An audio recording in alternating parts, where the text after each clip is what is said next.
Residential development is on the rise in Beaumont's West End. More homes mean more families moving into that area, including school-aged children. But can the Beaumont Independent School District keep up with that growth? That's what KFDM's Angel San Juan is looking to tonight in this week's Crisis in the Classroom. Angel.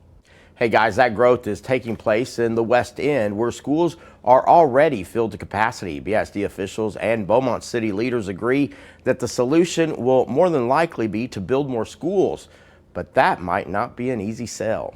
There's a whole lot of building taking place in Beaumont, many new houses under construction, specifically in the city's West End. Ward 2 Councilman Mike Getz represents much of that area. We had more residential permits pulled last year than in a very long time. So despite what the census numbers seem to project, we are building new houses, and I project that we're going to have an increase in the population of Beaumont in the next 5 years. More homes mean more students, which could create a crowding crisis for West End schools that are already struggling with growing pains. It is true that Sally Curtis and Regina Howell are pretty much capped out in terms of capacity. So eventually there will need to be development of a new elementary school, probably in the northwest part of Beaumont. In a phone interview last week, Beaumont ISD School Board member Joe Evans told us Westbrook High School was not designed to hold the amount of students it now houses. There are currently about 2,250 students enrolled here. Marshall and Vincent middle schools also packed with pupils. In the long term, we'll need more money to build more schools. It's just, or at least add on or renovate the schools that we have. So there's no easy way around it, and it's a gift and a curse. You know, that means that we're growing, but it's the curse is that you have to ask people for money. Councilman Getz says it will not be easy. Many Beaumont taxpayers still have a bitter taste in their mouths because of the last BISD bond package that voters approved in 2007. The last bond issue, we're still paying for that.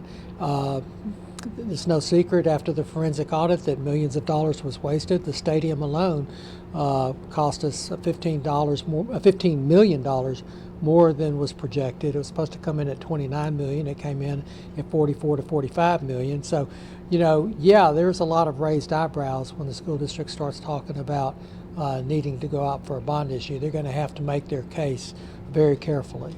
Evans says that's why now is the time to give taxpayers something to believe in and be proud of. Students and parents need to focus on performance. The administration needs to focus on how can we become a leaner, more efficient district over the years.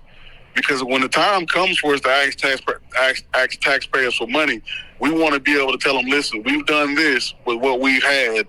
Will you please bless us with a little bit more to get us, into the future? Evans says one way to alleviate growing pains at West End schools is to enhance other parts of Beaumont. Maybe it's a good time, too, to look at revitalizing those other parts of towns to try to, balance out the population in the city and attract more people to kind of live on those sides of towns and do business in those areas, too.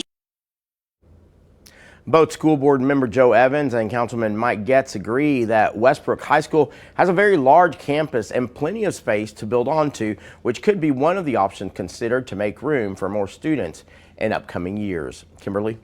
All right, Angel, thank you. If you have an issue impacting your school district that you would like for us to look into, you can send us an email at crisis@kfdm.com. Or you can even give us a call on our Crisis in the Classroom tip line. That number on your screen, 223-7512.